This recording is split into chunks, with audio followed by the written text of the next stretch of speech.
brought to you by Silver Pumps.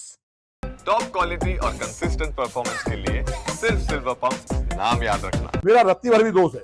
मैं राजनीति नहीं छोड़ूंगा, मैं दुनिया छोड़ के चला जाऊंगा, मुंह नहीं दिखाऊंगा। मैं पक्का क्षत्रिय हूँ यार, नकली थोड़ी हूँ मैं।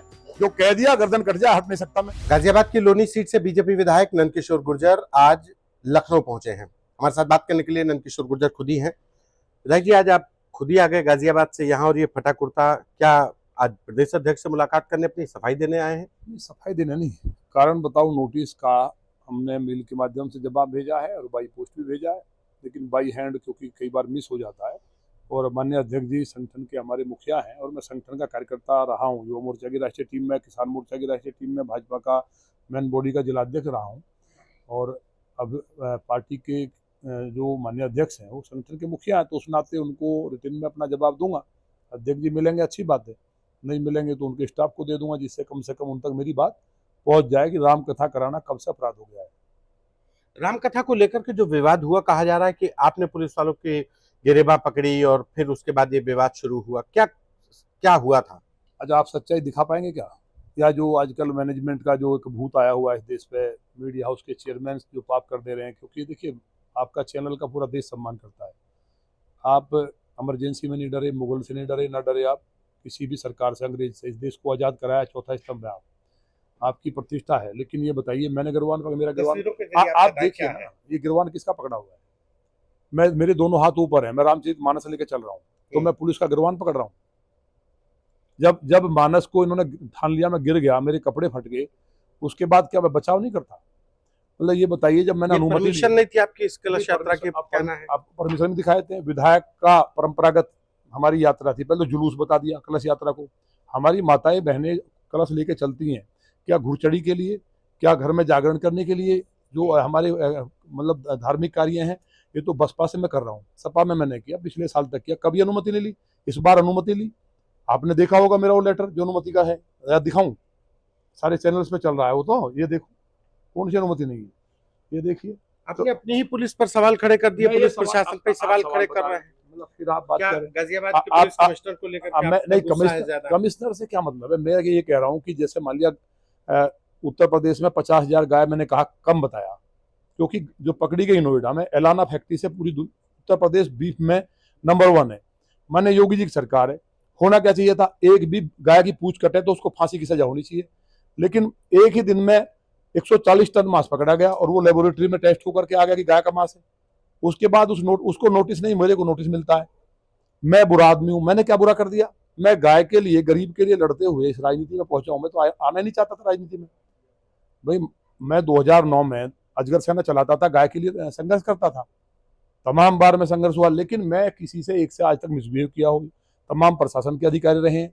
भाई आप लोग ये चलाते हैं, अब सच्चाई को अगर दिखा सकते हैं तो, कि मेरा जितने भी अधिकारी है सबसे टकराव रहता है, सिंगल नहीं रहता। भाई जो पवन कुमार थे, आपका किससे टकराव है? नहीं, पवन कुमार थे, वो आपने सस्पेंड किए, जिसका टकराव आप लोग दिखाते हैं। वैभव कृष्ण को आप ही ने सस्पेंड किया। तो जो गंदे लोग हैं उनको आप तो सस्पेंड करोगे, मुझे टकराव बताएंगे। कमिश्नर गाजियाबाद, भाई ये बताइए, इतनी गाय कट रही है, घर के बराबर में डकैती होगी, दिन में 3 लूट होगी। अगर मैं ये नहीं कहूँ कि मैं व्यापारियों के साथ खड़ा हूं तो मैं दुश्मन हूँ। 2 लाख जो गरीब कर्मचारी हैं उनको आपने उजाड़ दिया, लेकिन इससे क्या संबंध है? मैंने अनुमति भी ली, उसके बाद वहां जाके बदतमीजी हुई मेरे सामने, जिस तरह से फोर्स आके खड़ी हुई, तो मैंने रिक्वेस्ट की, हाथ जोड़े, भैया राम कथा का मामला है और अनुमति भी है। अब तो आप लोग कह रहे थे जी आपने, जबकि बयान क्या आया है कि मैंने आवेदन तक नहीं दिया, आपके सामने रिसीव कॉपी थी, तो आवेदन नहीं दिया। दूसरी बात, उसको बता रहे जुलूस है, कलश यात्रा, बहनें हाथ रखे जा रही हैं, मेरा गिरवान पकड़ा गया है, फिर यात्रा पूरी हुई जैसे भी हुई, क्योंकि यात्रा तो कोई रोक नहीं सकता था, हमारी बहनें, और उसमें इतना हमें भरोसा है कि माननीय योगी जी इस बात पर निश्चित तौर पर संज्ञान लेंगे। लेकिन मेरा ये पूछना है कि क्या राम कथा करना अपराध हो गया है? पिछले साल तक कभी अनुमति नहीं ली, लेकिन जब मुझे पता चला कि ये षड्यंत्र करेंगे तो मैंने अनुमति भी ले ली। तब क्यों रोका गया? क्यों पुलिस मेरी गिरवान पकड़ रही है? क्यों मतलब जाके जिस तरह से आतंकवादी बहनों के मेडिकल्स रिपोर्ट है, उनके कपड़े फाड़े गए, कलश तोड़ दिए गए, मानस को फेंकने का प्रयास हुआ। अगर मैं मानस को अपने ऊपर नहीं लेता, गिरा हुआ भी नीचे गिर जाता तो प्रलय नहीं होती। एक कुरान का पेज फाड़ के दिखा दें, ये रोक के दिखा देना, रोज नमाज पढ़ रहे हैं 1000 आदमी, वहां अनुमति ले रहा है कोई? भाई ये नकली हिंदुत्व कब तक चलेगा कि हिंदुत्व के लिए उसमें संबल में कुआं निकल आया, संबल में ईंट निकल आई। कोई कम से कम असली भी तो, गाय कटना असली हिंदुत्व, गाय बचाओ असली हिंदुत्व, राम कथा का काम मैं लगातार पाठ कर रहा हूं। मैं अपराधी हो गया हूं आज? तो माननीय योगी जी तक सही बात आप अगर पहुंचाएंगे, मेरा रत्ती भर भी दोष है, मैं राजनीति नहीं छोड़ूंगा, मैं दुनिया छोड़ के चला जाऊंगा, मुंह नहीं दिखाऊंगा। मैं पक्का क्षत्रिय हूं यार, नकली थोड़ी हूं मैं, जो कह दिया गर्दन कट जाए, हट नहीं सकता मैं। तो संभल में जो मतलब जो कुछ हो रहा है, तो क्या वो नकली हिंदुत्व आप बता? अरे क्या मतलब, कुआं निकल गया, जिंदा जो गौ माता जिसमें 36 करोड़ 33 करोड़ देवता वो काटी जा रही है, उसको नोटिस नहीं, वहां से 50 करोड़ रुपए ऊपर तक पहुंच रहा है। बार बार एक बात दोहराऊं मैं, देखिए उस विषय को करने नहीं आया मैं, लेकिन आपने छेड़ा है। मेरा सीधा है कि माननीय अध्यक्ष जी को केवल मैंने अपना जवाब दिया है और मैंने उनसे निवेदन किया है, संगठन के मुखिया हैं, कि मैं अनुशासित कार्य करता हूं, संगठन के लिए मेरे प्राण हाजिर है। इस तरह भगवान श्री राम के लिए मेरे प्राण हाजिर है, मेरे देवादिदेव महादेव मेरे इष्ट हैं, उन्होंने इस कथा को स्वयं सुनाया है, तो मैं तो प्रभु राम की शरण में जाऊंगा। कल वहां जाकर के पूछूंगा कि ये रामचरितमानस का पाठ करना कब से अपराध हो गया है। माने योगी जी की सरकार में मैं फटे हाल घूम रहा हूँ, नंगे पैर जमीन पे सो रहा हूँ, वही मेरा सवाल था कि जमीन पे सो रहा हूँ, अन्न ग्रहण नहीं कर रहा, केवल जल ले रहा हूँ, मेरे गुरु ने सौगंधी तब से, लिक्विड के अलावा कुछ नहीं ले रहा। कोई कसम खाई हुई है, सौगंध? नहीं, मेरी प्रतिज्ञा है, जब मेरे प्रभु श्री राम राम राज्य की स्थापना के लिए नंगे पैर 14 साल चल सकते हैं, तो मेरे लिए क्या है, कपड़े वपड़े का क्या करूंगा फिर मैं? मतलब ये तकलीफ नहीं है कि मेरी तकलीफ आप नहीं दिखाएंगे, कहेगी प्रतिज्ञा है। मेरी बहन बेटियों के साथ बदतमीजी होती है मेरी विधानसभा में, जो मेरे नाम से वहां पूरे जिले में गाय काटने वाले भाग जाते थे। और ये तकलीफ की बात मैंने अगर बात को मैंने योगी जी तक पहुंचाया, तो अधिकारी इतने नाराज हो जाएंगे कि उनकी लूट बंद होगी, इतने नाराज हो जाएंगे क्योंकि गाजियाबाद में सारे लोग जाते हैं लूट के लिए, तो मेरी विधानसभा में तो होगा नहीं। जिस जनता ने मुझे चुना है मैं उनके लिए जवाबदेह हूं, तो मुझे उम्मीद है माननीय योगी जी या तो मुझे बता देंगे मुख्यमंत्री जी कि मेरी गलती है। भाई राम कथा कर रहा हूं मैं, क्यों पुलिस लाठी बजा रही है, मेरा सवाल ये है। इस हालत में कब तक रहेंगे ये नंगे पैर और फटा कुर्ता? ये उसी दिन का कुर्ता है ये? जब तक उत्तर प्रदेश में रामराज असली नहीं आ जाएगा, नकली रामराज के मैं खिलाफ। अभी ये नकली रामराज है। और ये क्या हो रहा है, गाय कट रही है, रामचरितमानस का पाठ जहां नहीं हो सकता वहां रामराज हो सकता है कभी? अब माननीय मुख्यमंत्री जी तो भले आदमी है, अब क्यों कह रहे हैं कि रामचरितमानस का पाठ होगा? क्यों होगा जी, अब क्यों होगा? हमने पूछा है कि क्या जनता भी कर सकती है? नहीं तो पुलिस वाले लाठी मारेंगे। लोगों ने राम का नाम लेना ही बंद कर दिया है, मानस के पाठ बंद कर दिए डर से कि पुलिस आएगी। जैसे कभी मुगल आते थे कि कोई राम नाम ले रहा मारो उसे। हमने तो औरंगजेब को रामचरितमानस का पाठ बंद करने पे औरंगजेब की सेना को घर किले में घुस के मार दिया था, भले ही हमारा पूरा गांव जलाया गया हो।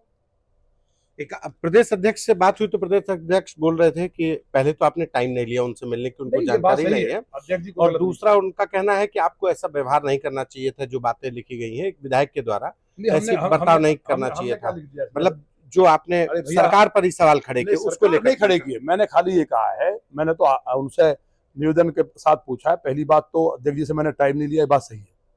मैं आया हूं, मैं उनके वहां अपना चिट्ठी दे दूंगा, अपने घर चला जाऊंगा। दूसरी बात मैंने केवल यही पूछा है कि अगर राम कथा करना हमारी सरकार में अपराध है तो मुझे निर्देशित कर दे, मैं संगठन का कार्य करता हूं, इस पर विचार करूंगा। राम मेरे प्राण है, कथा नहीं करूंगा तो कम से कम राम राम करूंगा। अब अयोध्या जी जा रहा हूं, मैं भगवान राम से ही बात करूंगा ना जाके, यहाँ से अयोध्या जाऊंगा, वहीं पूछूंगा भगवान से कि ऐसा कौन सा अपराध कर दिया मैंने।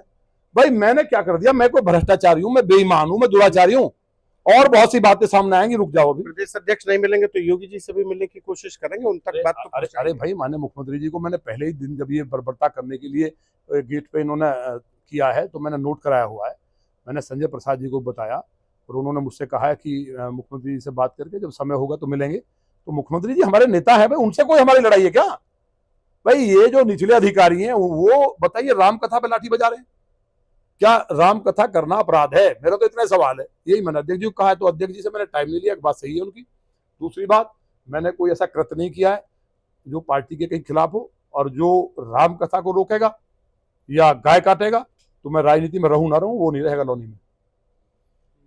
ये बीजेपी विधायक नंदकिशोर गुर्जर जो अपनी सफाई देने के लिए प्रदेश अध्यक्ष के पास आए हैं, ये वो बात मान रहे हैं कि उन्होंने टाइम नहीं दिया, लेकिन इतना जरूर है कि जो राम कथा को नहीं होने देगा वो दुनिया में नहीं रहेगा, भले ही वो विधायक रहे या ना रहे।